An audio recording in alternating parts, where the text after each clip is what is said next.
This is Where We Live. I'm Lucy Nalpathanchel. There's plenty of attention these days on how social media has been a tool for some Russians to deepen divisions among Americans. Coming up, we'll talk to a professor of digital media at University of Southern California about the specific ways these platforms have been used and whether attention on these tactics is changing the way people use social media today. Sites like Facebook and Instagram have made our world feel much smaller, but how do they impact the way a person feels? Has following the lives of your Facebook friends or your Instagram and Twitter followers multiple times a day, has it started to change how you feel about yourself? Can it make you feel more isolated? Just ahead, we'll hear from a UK researcher who says these feelings can stem from how you're using social media, especially if it replaces face-to-face relationships. At the same time, studies have shown digital media may help reduce loneliness among certain groups, including among the elderly. More on that later. First, how much time do you spend each day on social media?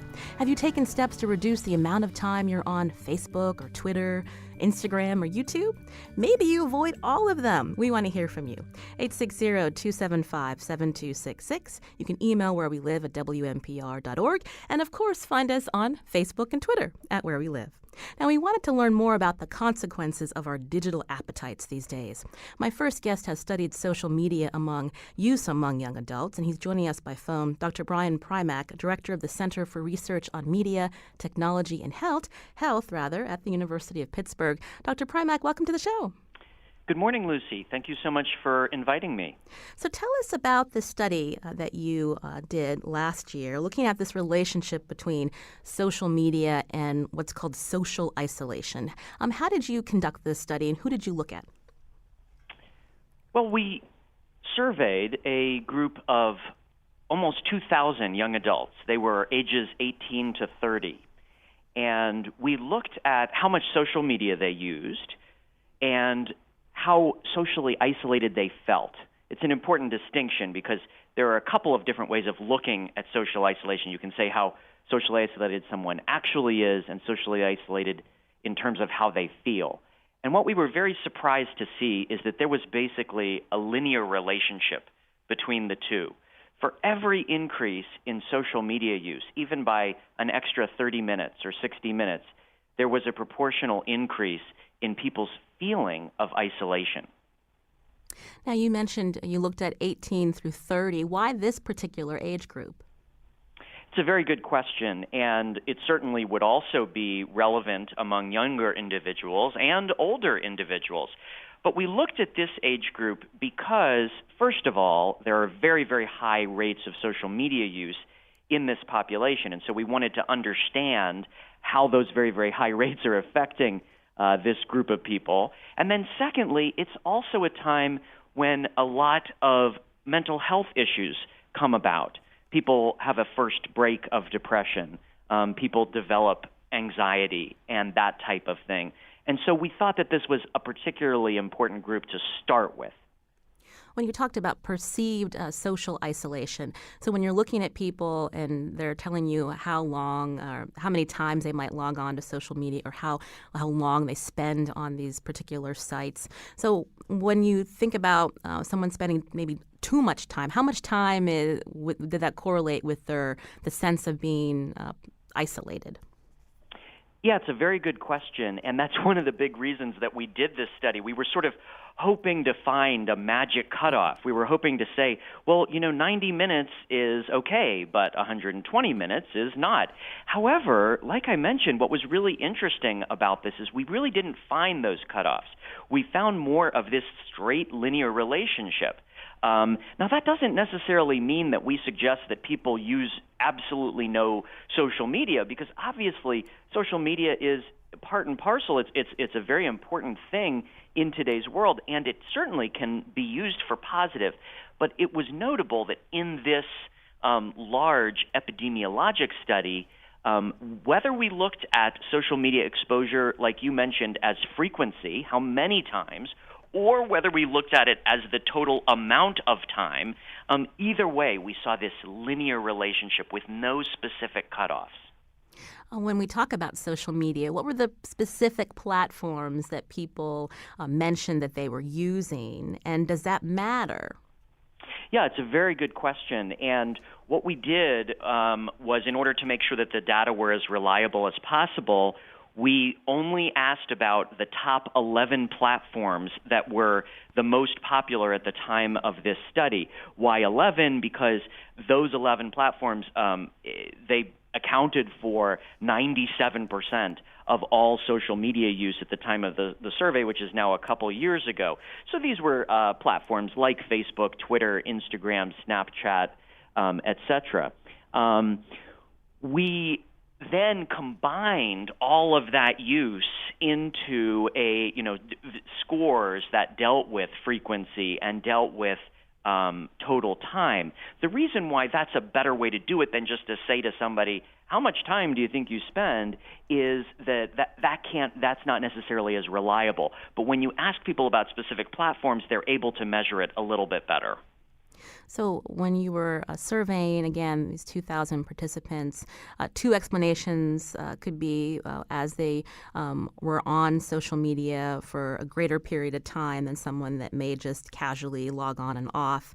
That might be impacting how they're feeling about whether they're feeling isolated or alone. Or there's the other hand where people who may already feel lonely are going to social media to try to have some kind of interaction. Yeah, no, it's a very good point and a very important caveat of this particular study that, I think was interesting in itself and touched a nerve just because we know that there's a relationship. But what you're pointing out is we really don't know until we can do more longitudinal studies what direction the relationship goes. Is it that people are completely okay and happy, and then they're logging on to social media, and then they're starting to feel maybe somewhat isolated because it seems like everyone else is connecting and they don't feel like they are quite as much? Or is it that people are already lonely to start with, and so they don't feel like going out in person, and so then they turn to social media? And as with many things in social science, I would say that the answer is probably some combination of the two. And the reason that that's of potential concern is we could be dealing with a vicious cycle. We could be dealing with someone who, say, they are feeling a little blue, so they don't feel like going out tonight. But then when they log on to social media, those feelings get compounded because social media has such a way of making us feel like everyone else is more successful, more happy, having a better time. This is Where We Live. Today we're learning about how social media affects us as individuals. My guest, Dr. Brian Primack from University of Pittsburgh, studied young people and found that frequent social media users often felt more isolated compared to individuals who logged on far less. Now, if you want to weigh in on your social media use and what you think is the dynamic that makes people log on more often, and just talking about your personal habits, you can join the conversation 860-275-7266 and find us on social media, Facebook and Twitter at Where We Live. We also wanted to talk about how social media use is affecting adolescents. So joining me now in studio is Dr. Claudia Califano, Assistant Clinical Professor at the Yale Child Study Center. She also is a full-time child and adolescent psychiatric practice in Guilford, Connecticut. Claudia, welcome to the show. Thank you so much for having me, Lucy. So unlike Dr. Primack, who is doing this research, you're a clinician having face-to-face interaction with adolescents. And what are some of the dynamics that you're seeing when you're talking about social media use among adolescents? So one of the interesting components, I think, that differs a little bit from the population that Dr. Primack is looking at is that when we're thinking about adolescents, we're really paying a lot of attention to development. And we're thinking a lot about how a child is beginning to form more complicated relationships, how they're learning to interact in a more socially complex world. And with the introduction of social media, there's been really what I consider a seismic shift in the development of children and adolescents. So depending upon what age of adolescence, whether we're looking at early adolescence, mid-adolescence, or later adolescence, I see very different presentations in my office in regards to how children report to me about social media. So what sites are they using, and how do they talk about the amount of time or how they bring in this social media into their daily lives and what the impact is on them. So Facebook is for old people. And primarily, I think Snapchat and there's Snapchat, there's Instagram. Twitter, there's Instagram. Interesting with Instagram, I'll tell you something. Instagram, there are really two Instagram sites often for many children. There's their Finsta account, which is their fake Instagram account. And then there's their Rinstagram account, which is their real Instagram account. And I think that even that in particular reflects one of the ways that adolescents have come to experience social media. The real Instagram account is often the one in which they really can, they sort of put out there to everybody the good pictures, the nice pictures. This is me with my family. This is, me at a nice party, these kinds of things. And then they have a smaller group, which is a much more selective group, where they really feel like they can talk about what's going on. One of my patients yesterday, who I was asking about this, I said, listen, I'm going to be on this radio show. Talk to me about what you think about these things. She calls it her rant account. She said this is sort of a protected space in which she can really talk about what's going on, and she doesn't feel like it's going to get out there to too many people. Is that, is that dangerous for, we already know that at times it's hard for adolescents to communicate how they're feeling, maybe to their parents or to other adults. But if they're using this this social media as an outlet for them, is that handicapping them a little bit more in terms of talking to someone? So I think one of the things that's happening, again, I think there's a real generational divide here. So if you think about it, when we were children, none of this existed. So now we have children, and we are not actually educating them or talking to them about how you have one of these accounts. So if we think about all of the ways that our parents have taught us to do things, so they tell us how to say hello, they tell us, we reflect upon what's a good friend. Thank you. Please, thank you. Looking people in the eye, what's a good friend, what's a bad friend, what do you do when someone doesn't say anything nice? And now we're in a generation where we hand over a phone and we don't talk to them about how do you text, what are the ways that you communicate with people. If you go on one of these sites, what is an appropriate, quote unquote, appropriate post, what's not an appropriate post, what do you do if someone says something very cruel? What do you do if someone says that they're going to kill themselves? These are things that are really occurring in the day-to-day lives of adolescents. And these are the things that are actually filling up the offices of the social workers in the schools.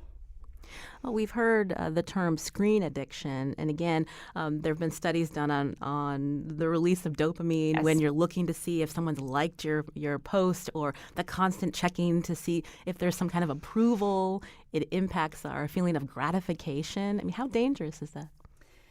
I think it's pretty dangerous. I mean, for a developing brain to think that we're priming sort of a brain to sort of have this kind of response is very concerning. Sort of where this is going to lead for different people. We really we have not caught up in terms of the studies. I will have a lot of parents talk about, and this is a very frequent thing that I hear. I'll hear about a child's entire life, and the parents will say, but the one time that my child gets really upset is when I try to take the phone away.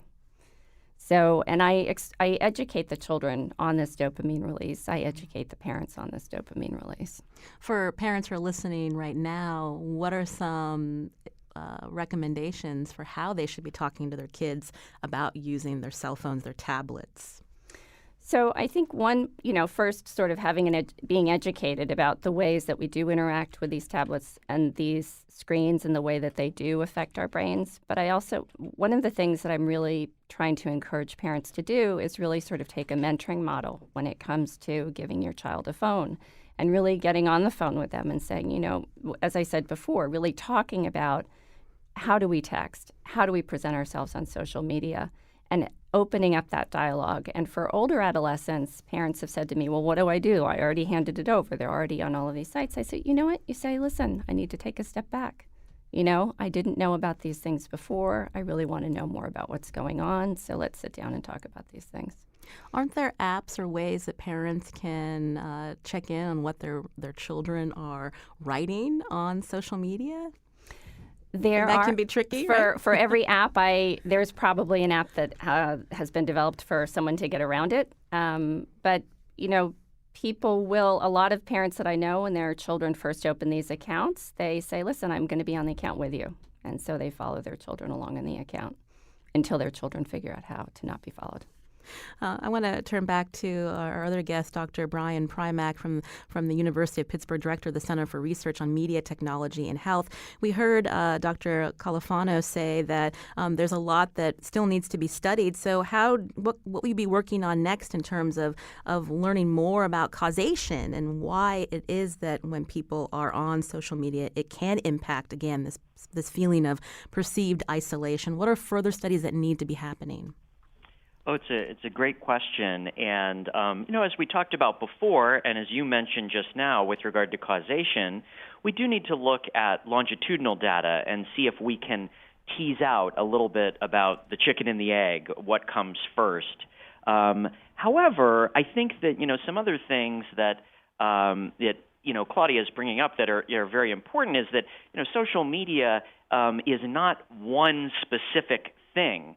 And, just to criticize my own study, I think it was an important study to do to start the conversation, but we looked just at overall social media use. And as you know, you can spend 2 hours on social media, but in very, very different ways.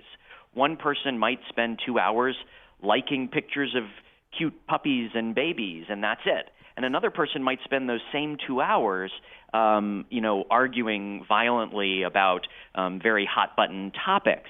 And obviously, these are probably very, very different experiences that have very, very different psychological correlates. And so I think one of the frontiers, one of the things we need to do in the future is to do studies still of high quality and using large samples, nationally representative and that type of thing, but also get to some of the more specific contextual ways that people use social media.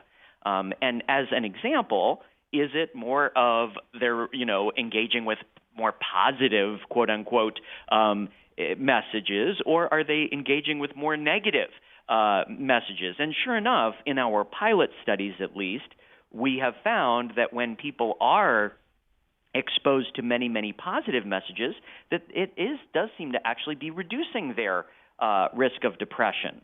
However, when they're exposed to more of these negative stimuli, it significantly increases their risk of depression.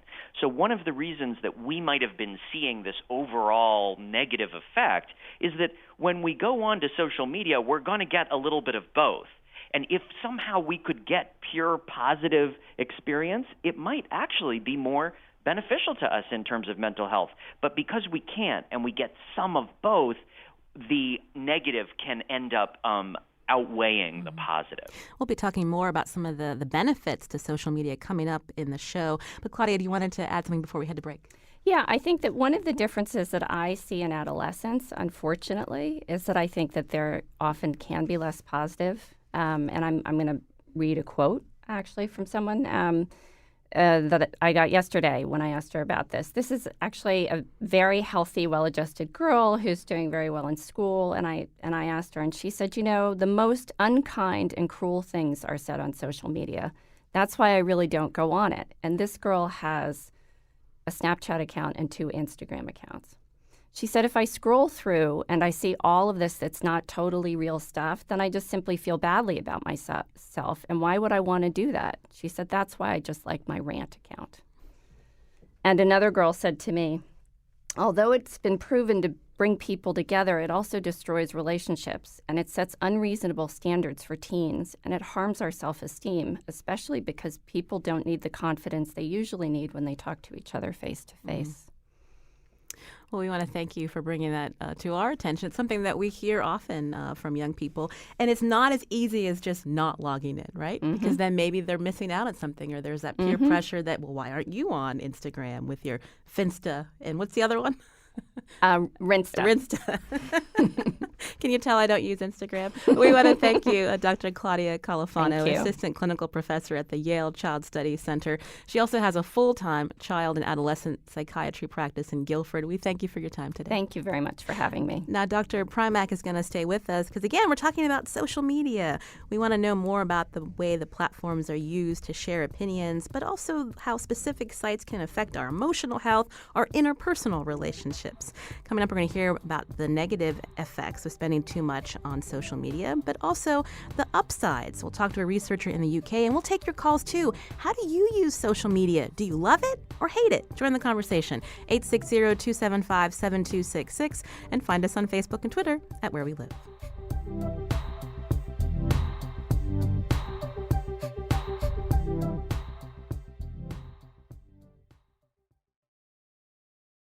This is Where We Live. I'm Lucy Nalpathanchel. Today we're talking about social media and its impact on us personally as well as how we relate to others.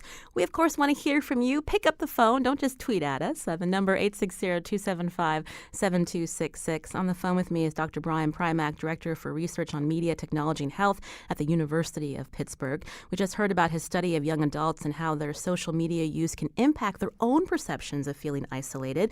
We also talked about other sites beyond Facebook, like Instagram. I should say I do have an Instagram account, but I literally just post pictures of my dogs and my children. So I'm obviously not using it to its full capability, as I'm now learning. But joining the conversation now is Dr. Rebecca Nolan, psychology researcher who studies loneliness and social and mental health at the University of Manchester in the UK. Rebecca, welcome to the show. Hello, hi. So I know you've been studying loneliness in the UK for some time, but it's now become a focus of national attention. Tell me what's happening. Yeah, the government has announced a minister in the UK for loneliness. So there's quite a focus in the UK on reducing loneliness across life course, really.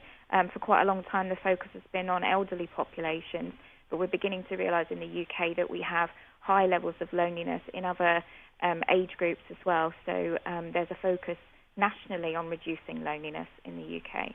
That's interesting. So it's being viewed as a public health issue. Why did it get so much attention? What was the breaking point, so to speak? I think there's been a number of campaigns in the UK, and rightly so, to look at changing the focus from looking at elderly and perhaps socially isolated people to realise that people can be lonely despite being surrounded by people, which I think has been a really important move forward. But yeah, in the UK we now have this kind of negativity about loneliness, which I'm not sure is entirely correct. Often we look at loneliness as being a positive state of feeling that makes you reconnect with other people. And I think that's important that message goes out. It is okay to feel lonely. It's not necessarily going to lead to poor health. It's only when it's experienced in a chronic way for a number of years and you can't overcome that feeling that you will begin to feel poorly or it will have health implications on you. I think it's a shame in a way that it's good that we're seeing it as a public health issue and taking it quite seriously, because I don't think in the UK we've done that for a long time. When you talk about that people still realise that it's okay to feel lonely. You just need to reconnect with other people. When you talk about health issues, so leading to depression or anxiety? I think there's been quite a lot of research internationally, not all of it coming from the UK, quite a lot of it's come from America actually, that's shown that being lonely increases our risks of heart disease, our risks of obesity, early mortality. And there's been an awful lot of studies that have shown now that there's this reciprocal relationship between loneliness and depression, that if you are experiencing depression, you may become more lonely or lonelier. And then if you're lonely, that might lead to depression. So certainly mental health issues as well as physical health issues. Now, when we were talking about social media earlier, when you look at this focus on loneliness in the UK, how is social media used as either a factor or a possible solution to help certain groups deal with that feeling of isolation?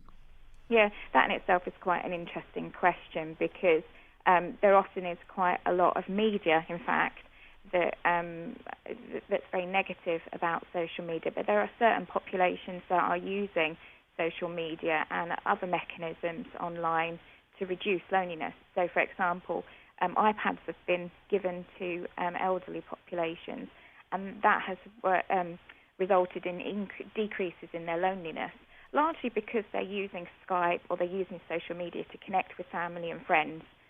So it's reducing their social isolation. So then we get reductions in loneliness. We got a comment online, on Twitter, as a matter of fact, a listener who created a Downtown Dwellers social group online and is using it now in the new town that he lives in, and says there's a strong argument to be made that it can be done right to create community. Your response, Rebecca? Oh, that's amazing that's come through, because I think that's the message I've been trying to get out there, in the fact that we've started to kind of, because we're trying to find what the cause of this rising loneliness is, we're very quick to blame social media. And I think there are ways in which we can utilise social media that can result in increasing loneliness or not really helping us at all. So it's not that we increase in our loneliness, we just stay the same. But then there are certain ways of using it which reduce in loneliness. I just mentioned one there, helping people that are isolated to not feel so isolated. And that's a nice example of that, really, that people quite often comment about setting up forums or chat rooms to talk to like-minded people or to connect with people with similar issues to them. And it's a way of feeling that you're more connected, and also having friendships and relationships with people that you wouldn't necessarily be able to have in real-time life. So certainly students talk a lot about being able to connect with people outside of the country, and they have friendships similar probably to when we were younger and we had pen pals, but now you can have a synchronous conversation. So that's much better and much more ways to be connected to people that you could never form a friendship. So you could have a friendship with somebody in America but be in the UK and be able to have synchronous conversation with them, or even go on Skype and watch each other whilst you're communicating. I mean, really, that's quite remarkable, and that message seems to be being missed, really, in what we're talking about when we focus on the negatives of social media. On the phone with me is Rebecca Nolan, psychology researcher who studies loneliness and social and mental health at the University of Manchester in the UK. She, as well as colleagues from the University of Chicago, studied the relationship between loneliness and social internet use, including using Facebook and Twitter, to see that whether there's a correlation between how often someone is using social media and if it's associated with loneliness. But you also found, Rebecca, that relationship is complex. There's two hypotheses in the research, one based on displacement and the other on stimulation. Can you break this down for us? Yeah, I mean, we were using hypotheses that are already there in the literature. So the concept that if you are unhappy with your social interaction and you want to find a way to distract yourself from that kind of social pain, and you go on social media to kind of distract yourself of that social pain, or to just occupy yourself, then it might result in increases in loneliness. It's certainly associated with loneliness if you use it in that way. But whereas if you use social media as a way to make new friendships or form virtual friendships and reconnect with people or connect with new people, then it's likely to be associated with decreases in loneliness, or certainly not increases in loneliness. What's important, though, is if those friendships can be made outside of social media or outside of a virtual world, that people should do that, because there's certainly evidence to suggest that if you maintain all of your social interaction via social media, it's associated with decreases in loneliness. With one caveat there: if you're very socially isolated because of mobility problems, it's not going to be an issue that you have those friendships, because you're limited in your ability to have friendships in person. If I've explained that well enough there. This is Where We Live. Again, we're talking about social media and the impact on individuals, including these interpersonal relationships. Also on the phone with us is Dr. Brian Primack from the University of Pittsburgh. I was curious your thoughts on the research Rebecca and her colleagues have done. Well, I think that Rebecca is bringing up some very good points and very valuable points. I mean, she's really underscoring that this is very much a double-edged sword. And so even though we hear in the media about a lot of the large studies like ours that sort of demonstrate potential risk, we really need to think about the specific populations that also are going to benefit. This is the way it is with any large epidemiologic study. And I think that is an important caveat to bring out, is that when we find, there is a 3 times risk of depression among people who use more social media, that is, in the entire population, and after waiting for all the sociodemographic variables and controlling for things. And what that means is that, there very well may be individuals in that sample, and even groups of people who are getting the opposite, who are using social media and getting benefit. And so I think that, what may be going on here, related to what I was mentioning before, is just that when we look at these large epidemiologic studies, we're seeing this overall tendency that I think we as a society are just not necessarily all using it to its best benefit. And so over time, I think that by understanding more of the negatives and more of the positives, and then sharpening that edge of the sword that is about the positives and trying to dull the edge of the sword that is about the negatives, then we really will be able to have a positive impact on public health. You can join the conversation, 860-275-7266.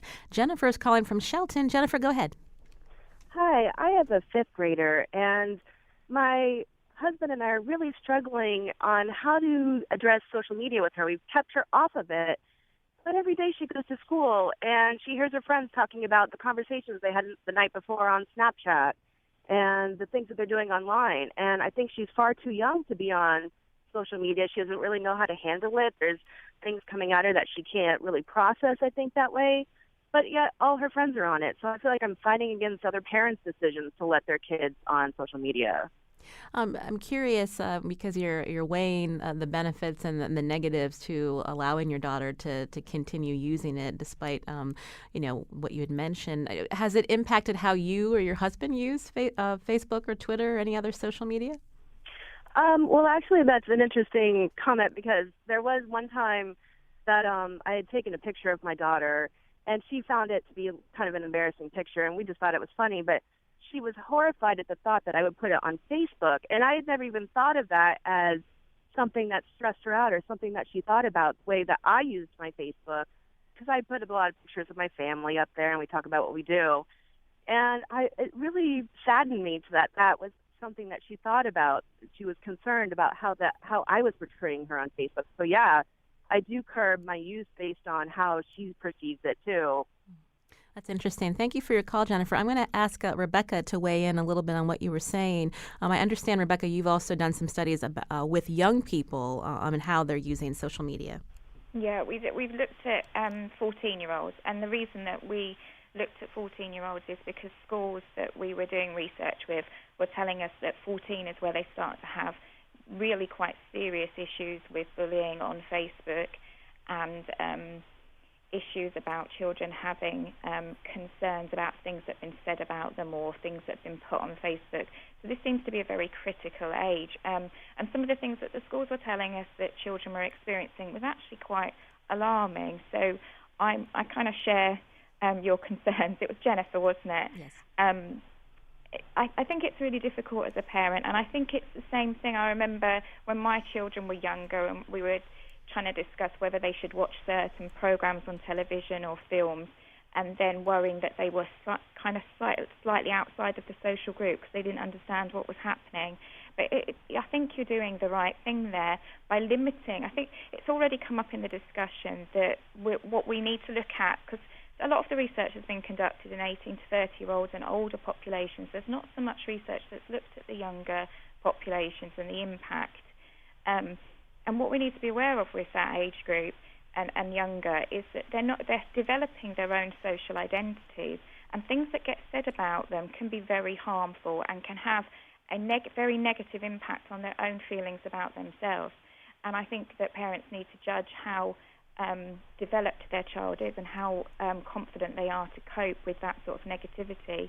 And like it's already been pointed out, for as many kind of negative comments, you're going to get positive comments and vice versa. So it's important to limit perhaps the contact the time that they have, and really it's about making sure that they have positive role models and positive influences in their life. I'm curious, Rebecca, again, depending on everyone's views of social media is different depending on their own experience with it. And we know that social media isn't going away anytime soon, although coming up we're going to hear how the number of users in North America for Facebook is actually going down. But there's always going to be another site that attracts people's attention, whether they're young or the elderly. So what is a good approach for people when they're thinking about logging onto these sites?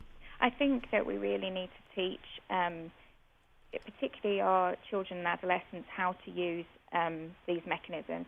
And in some respects, it isn't going away. So that kind of mass reaction to everything we do, if we put it on Facebook and comments that we get, is going to continue. But we really need to teach our children and adolescents the impact of that, an understanding of the fact that what they say stays there, what they say impacts on each other's lives, and how to use social media in the correct way, in a positive way, and sending out messages about positivity and supporting each other. I mean, certainly for children that use it as their mechanism for social support, it's not helpful. And I think this is the thing, is that although it's a double-edged sword, as been mentioned, children and older people who are often lonely or have mental health issues are not necessarily going to be the ones that use it in a way that is positive for them. And that's kind of another message in what we're saying, really, as researchers, in that we need to be very mindful that those people that really do need to socially connect or do need to get positive encouragement from other people might not find that on social media. Are there efforts in the UK when we hear about how there's connections between the elderly and helping them feel more connected, that social media can be a good thing? Are there efforts to educate them on like the right ways to use it, not to be? Yeah, I don't think we have that issue with the elderly population. I think because they're often socially isolated, we don't have the negative impacts of social media in elderly populations, often just giving somebody the means to connect with other people online. And often they have got families and friends, and it's the ability to connect with those people, or they can join forums or chat groups. So really, we don't have that kind of negative impact of social media with elderly populations. Well, I want to thank Dr. Rebecca Nolan, psychology researcher who studies loneliness and social and mental health at the University of Manchester in the UK. Thank you so much for your time. We appreciate it. Thank you. Also on the phone with us was Dr. Brian Primack, Director of the Center for Research on Media Technology and Health at University of Pittsburgh. Dr. Primack, thank you, too. Okay, thank you so much. After the break, this is Where We Live. I'm Lucy Nalpathanchel. After the break, we've heard how Russians have used social media to highlight the divisions among Americans. Has this tactic changed your views or how you use Facebook, YouTube, and other digital platforms? We'll speak to an expert in social media and psychology after the break, and we want to hear from you too. 860-275-7266. Find us on Facebook and Twitter at Where We Live.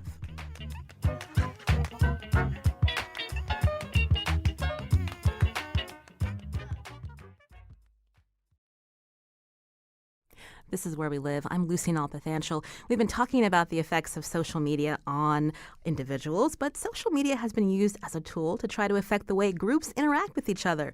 The latest fallout centers around efforts by Russians who used Facebook to disseminate fake news during the election, to most recently exploiting the divisions on gun laws in this country after the latest mass shooting in the U.S. Now, have these tactics changed the way Americans are using social media today? For more on this, we're joined on the phone by Dr. Karen North, professor of digital social media at University of Southern California's Annenberg School for Communication and Journalism.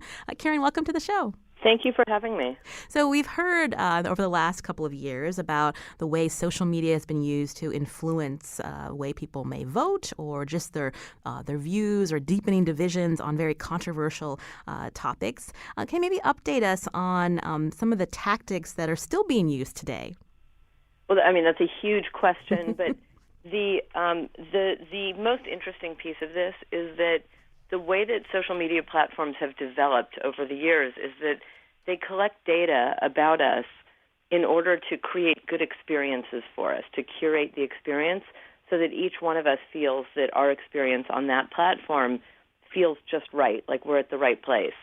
And they use the same data and sometimes more of it to sell targeted advertising so that brands can buy ads that target people who are most likely to be interested in buying those ads, or to create ads that are most targeted to you for that brand, to tailor it. And what happened with the Russians, and by the way, has been happening for years, not just with Russians but with others, is that they use the data that we have, the algorithms, to tailor a message, and the message is actually meant for political persuasion.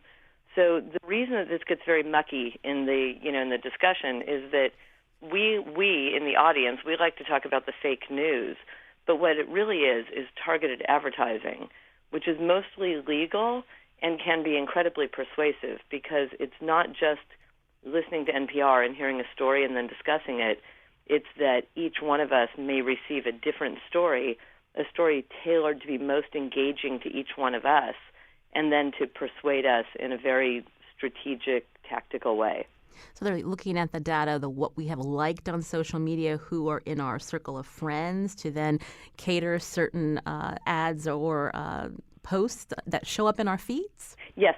So we all know that we're targeted based on our demographics, gender and income and geographic area. But actually what you said is exactly how they were doing it. They take the demographic information and then they add to it sort of information from your social world, your online social world, but especially they can now look at keywords that you've written or searched or engaged with. They could look at types of posts or people's articles or comments that you've either liked or shared or commented on, and they can develop a pretty robust picture of who you are, at least by groups of people. Like you could become part of a group that likes one, has an affinity or a strong passion for something, and then they can create content for you that agrees with your strong passion. I mean, the most sort of sinister version of this, just to give an example, because talking about it, hypothetically is a little bit hard to grasp, but for example, one of the things that was done is that they took people who were really passionate about Black Lives Matter, in favor of Black Lives Matter, and they crafted messages that were in favor of Black Lives Matter and actually went beyond most people's knowledge so that it looked like there was an opinion leader or a thought leader that we might, people who are part of that group might want to follow. And so they started putting up information, and as people read that information and became riled up and excited that they were finding somebody who could, not only support them but actually go a step further, then some of those messages then turned into anti-Hillary Clinton messages. Mm-hmm.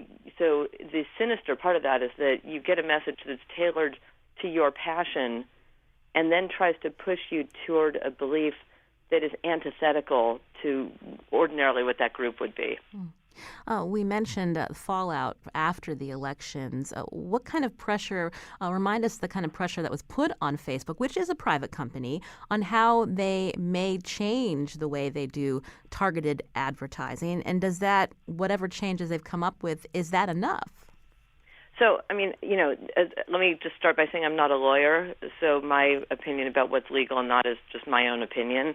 But, you have to remember that what they're dealing with is Facebook and Twitter and the others were all just selling advertising. And from what I've heard, it was completely legal to do that. And the gap in the logical world is that we have a lot of laws and regulations for what you can and cannot do in terms of not just political advertising, but all advertising in traditional media. And my favorite one is that you have to announce who paid for or who sponsored the ad. So when you watch a television ad or listen to a radio ad, you hear a message and you hear this message was paid for by this group or this individual, and a candidate would ordinarily have to say, I've endorsed this or I've approved this ad. And those rules have not yet been extended to digital media. And so it was sort of a free-for-all that various entities, including the Russians, could buy ads and never disclose who was sponsoring it. So it looked like a news story, or it looked like a post from a friend that had been shared, but in fact it was strategically crafted political persuasion. So I think that the fix is that, or a major fix is to extend those laws. And my joke is that if you're listening to a message that's telling you to vote for or against something or to support somebody or not, and at the beginning or end of it, it says this message paid for by the Kremlin, no matter what the message said, you would think twice about whether or not you should be persuaded by it. I had mentioned earlier in the show that numbers of users in North America has actually decreased for Facebook. Is there anything that's been studied to see that it's because of this attention on how social media has been used and these sending out these automated bots to amplify extreme perspectives? It's a really good question. I mean, we only have the data that Facebook discloses. And, they've recently said that because they've removed some of these ads and they're not allowing some of these stories, that their numbers are down. There are a lot of people who speculate that not only were their North American, especially U.S. numbers decreasing, but people think that there's less engagement. People are spending less time on Facebook. And, I personally think that it's all about the experience, and I think that the experience right now, not just that, the experience has become a little bit less personal. And you look at the sort of successes currently of Snapchat, which has intentionally created a personal-only experience. You have to go outside of the regular experience to get sort of sponsored content, versus Facebook, where it's integrated into your content, where you could be distracted or you have to keep scrolling through paid content in order to find your friends. I think that they've made a mistake in that way, and they're trying to revert back. But it'll be interesting to see what they can do. People only hang out online or in the physical world in places that are, like a good fit for them.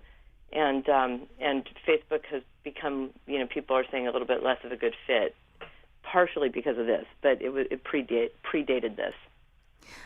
We know that social media, again, has been used as a tool to help further divisions among Americans. But you've also written about how social media can actually help encourage empathy. So, it's a terrific question. I mean, I like to stay balanced. I liked your previous guests also in talking about the value of social media. And you have to remember that, for popular people or for people who work in social work environments, in like sort of offices where there are a lot of people hanging out, there's an opportunity for social interaction. But a lot of people, for a lot of different reasons, are more isolated, or they have esoteric interests or passions or hobbies or illnesses and conditions. And it's very hard sometimes to find people in your physical world with whom you would like to share experiences, and there's somebody out there that you might be able to connect with. And the internet or digital allows you to find people no matter what your interests are. So there's that opportunity is the first thing. You can actually find people to empathize with you and for whom, with whom you could empathize based on your own lives. But the other thing is that the huge game changer with social media and with just the digital experience is that it allows us in real time to feel as if we are with people experiencing an experience with them. And so, and you see this with things like, ridiculously, the Kardashians, who've been so good at letting us feel as if we are with them in their experience. We're sharing their lives with them. We feel like we are their personal friends and they're whispering in our ears or bringing us into, the nail salon with them. And it's that opportunity to feel that you have a personal connection, to go to this, to the scene or the site of an experience, whether it's positive or tragic, that allows people to empathize because we feel like we have a personal connection and we feel like we're there with them. I guess the flip side of that is how long we have that feeling before we're on to something else. But we have to leave it there, unfortunately. Dr. Karen North, professor of digital social media at University of Southern California's Annenberg School for Communication and Journalism. Thank you for joining us today. We appreciate your perspective on this. Thank you for having me. This is Where We Live. I'm Lucy Nalpathanchel. Today's show produced by Carmen Baskoff. Special thanks to Lydia Brown and our WNPR intern, Julius Brown. Also, our technical producer is Kion Wolf. Thanks for listening, and check us out on Twitter.